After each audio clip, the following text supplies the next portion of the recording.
राजकारण शिगेला पोचलेला आहे।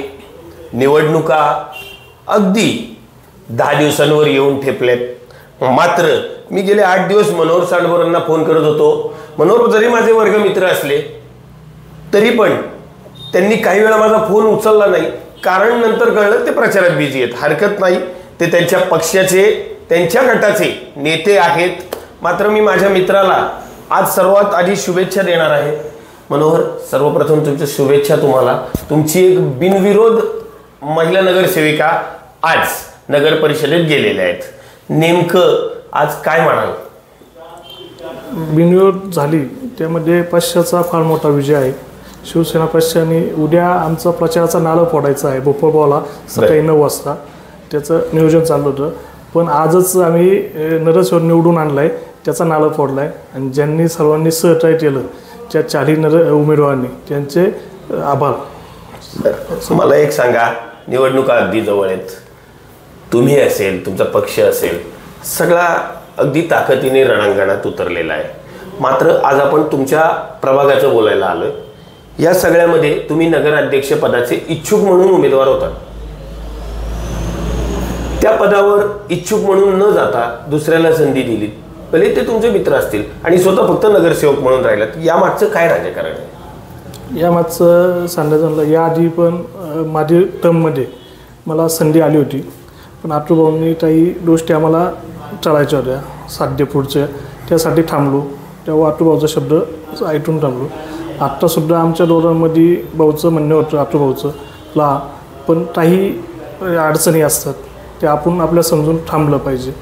त्या दृष्टीने मी स्वतःहून भाऊंना सांगितलं की भाऊ मी काही याच्यात थांबत नाही, आपण मंदेश धुंडाला डिक्लेअर होतो। तरी भाऊंनी शेवटच्या दिवसापर्यंत AB होईपर्यंत चाललं होतं की तू ते मला सांगा फायनल, अशी आमची 4 वेळा मीटिंग झाली।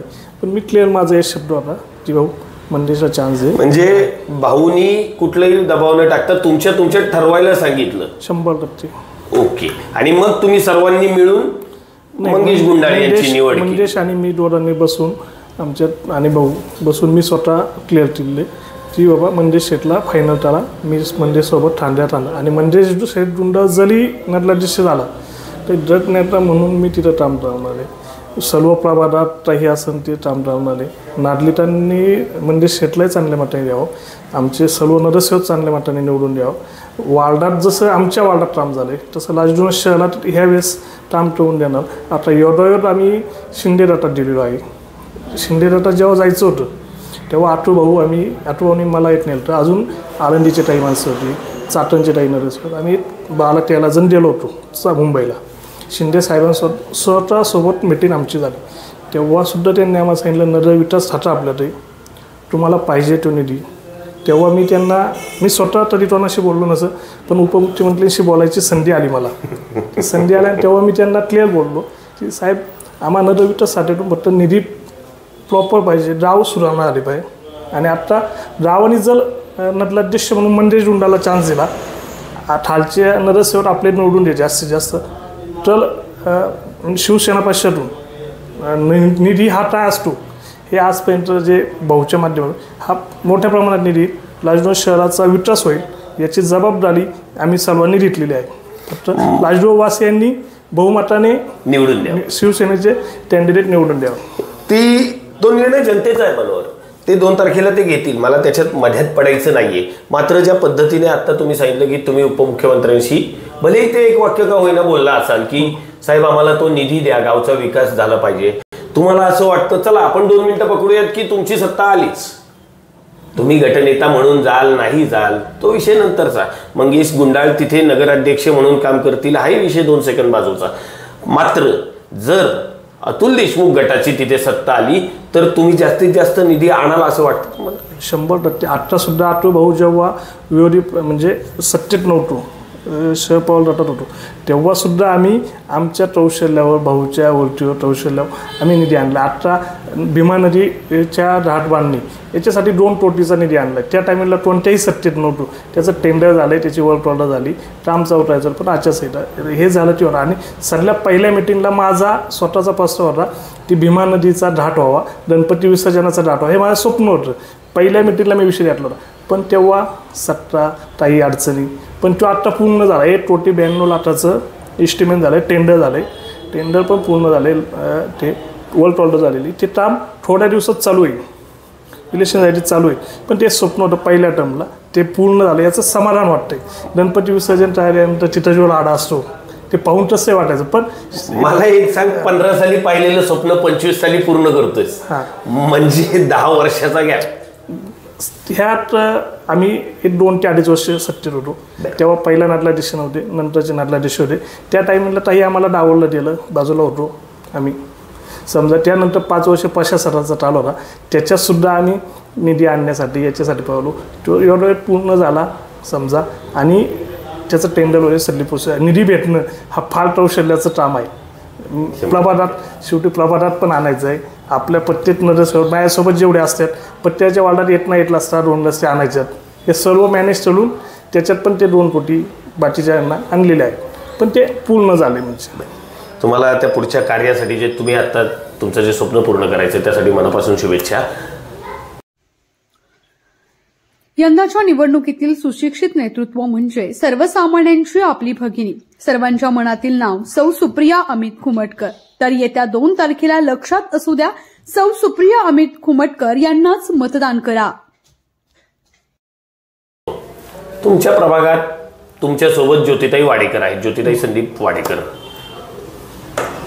दोनही तुम्ही उमेदवार एकत्र फिरताय, प्रचार करताय, हे ठीक आहे. तुमच्या प्रभागातल्या समस्या काय आहेत? आमच्या प्रभागात समस्या आता येते, प्रशासन असल्यामुळं घंटागाडी ही वेळ येत नाही. प्रशासनाचं काय असतं, शेवटी प्रशासन चालजीवाहू नाही. प्रशासनाला 2 वर्ष बसायचे, जायचे, नवीन नाही. आता ह्या प्रशासन टाळत तुम्ही 4 ते 5 सीओ येऊन दिली, 6 महिन्यासाठी आले, काही वर्षासाठी आले. आत्ताचे सीओ आल्या ते कॉपरेटिव्ह चालतात, पण घंटागाडी ही येत नाही. आता आज काही घंटागाडी आल्या नाही, तिथं काम चालू आहे, जिथं ट्रस्टा डेपो काम चालू आहे. अशा ह्या ट्रस्टाची समस्या, गाडी वेळेवर न येणं ही एक मोठी समस्या आहे. आणि थोडी पाण्याची समस्या आहे, तर पाण्याचा एक वेळ नाही, टाईम आहे. तर तो पण आता एक नवीन लाईनचं काम चालू आहे, ते आपण 1.25 कोटी त्याला मंजूर करून घेतले होते, तर ते काम चालू आहे. ते काम चालू झालं, पूर्ण झालं की आपल्याला रेग्युलर टायमिंगला फीस पाणी आता नवीन टाक्या झालेल्या आहे. किती दिवसात होईल? 1 महिना ते 1.5 महिन्यात सगळं पूर्ण होईल. हे जवळजवळ झालेलं आहे, फक्त आता ट्यूटोर पॅच मारणे हे करणे असे फायनल काम. हे फक्त प्रभागाच्या बद्दल बोलताय की राजगुरू शहराचं बोलतो? शहराचं बोलताय पूर्ण. 1 ते 1.5 महिन्यात दररोज पाणी 2 तास मिळेल. क्या बात आहे, फार चांगली गोष्ट आहे. मी ज्योतिताईंकडे येतो. ताई नमस्कार.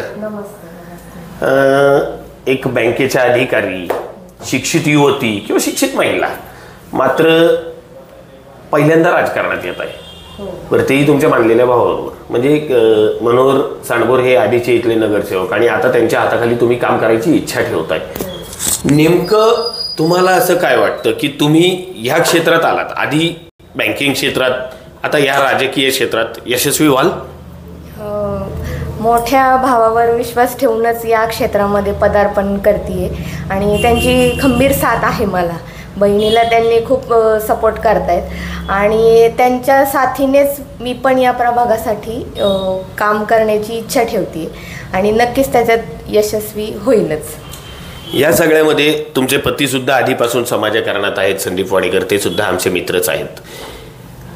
तुमच्या प्रभागातल्या समस्या तुम्ही जाणल्यात का? की समजा आज त्या जाणल्यात, पण उद्या तिथे समजा गेल्याच, आपण 2 सेकंद असं पकडूया. मी ज्यांच्याबरोबर मुलाखती घेतल्या त्यांना प्रत्येकाला म्हटलं की तुम्ही 2 सेकंद तर तिथं गेलाच असं समजा आत्ता, आणि मग सांगा की तुम्ही सगळ्यात पहिले तिथं गेल्यावर काय कराल. म्हणजे नगरसेविका म्हणून गेलात, तुमचं पहिलं काम काय असेल? पहिलं काम म्हणजे आता मी एक गृहिणी पण आहे, त्यामुळे सगळ्यात महत्त्वाची समस्या म्हणजे कचऱ्याची समस्या असते. तर माझा जास्तीत जास्त असाच प्रयत्न राहील की इच्छा आहे की घंटागाडी रोज यावी आणि शक्यतो गृहिणींना त्रास होऊ नये म्हणून घरोघरी जाऊन कचरा संकलन करण्याचं नियोजन करावं, हा माझा प्रयत्न असणार आहे. शेवटच्या प्रश्नाकडे येतो. तुम्ही अनुभवी आहात, तुम्हाला विचारणार नाही प्रचाराची दिशा काय आहे, कशी असणार आहे, त्या तुमच्यासोबत आहेत, त्याच्यामुळे त्यांना सुद्धा हा प्रश्न विचारणार नाही. तुम्ही पहिलं उत्तर द्या. तुमच्यासमोर आव्हाने असणार आहेत, कुणी ना कुणी, कुठे ना कुठे विरोधक हे आहेत. मग त्या आव्हानांकडे कसं पाहता? आव्हानांचं काय, आव्हानं तर आयुष्यामध्ये असतातच, पण मोठ्या भावाची खंबीर साथ असल्यावर आव्हानांचा विषयच येत नाही. मोठ्या भावाची खंबीर साथ असल्यावर आव्हानांचा विषय नाही.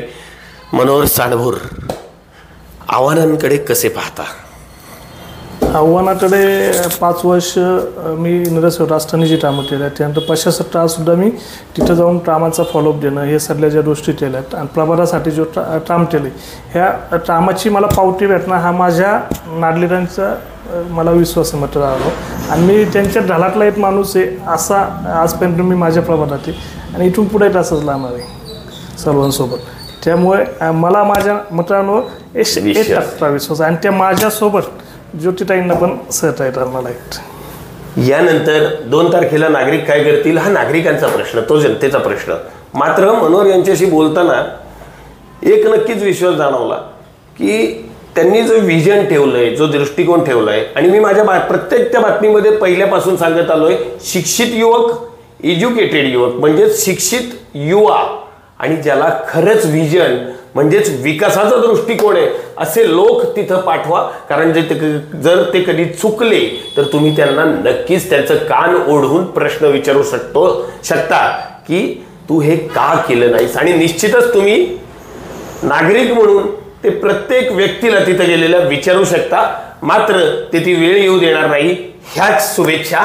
कॅमेरामन सचिन भंडारी यांच्यासह सिद्धेश कर्रावट, फोकस महाराष्ट्र, राजगुरुनगर. राजगुरुनगर नगर परिषदेच्या पायऱ्यांवर स्वच्छ पाण्यासाठी भांडणारी 25चा युवक आला आता निवडणुकीच्या रिंगणात. प्रभाग क्रमांक 9 मधील अतुल भाऊंचा खंदा शिलेदार नितेश सतीश ओसवाल येत्या 2 तारखेला नितेशला मतदान करून आपल्या घरचा उमेदवार पाठवा नगर परिषदेत आपल्या सेवेसाठी.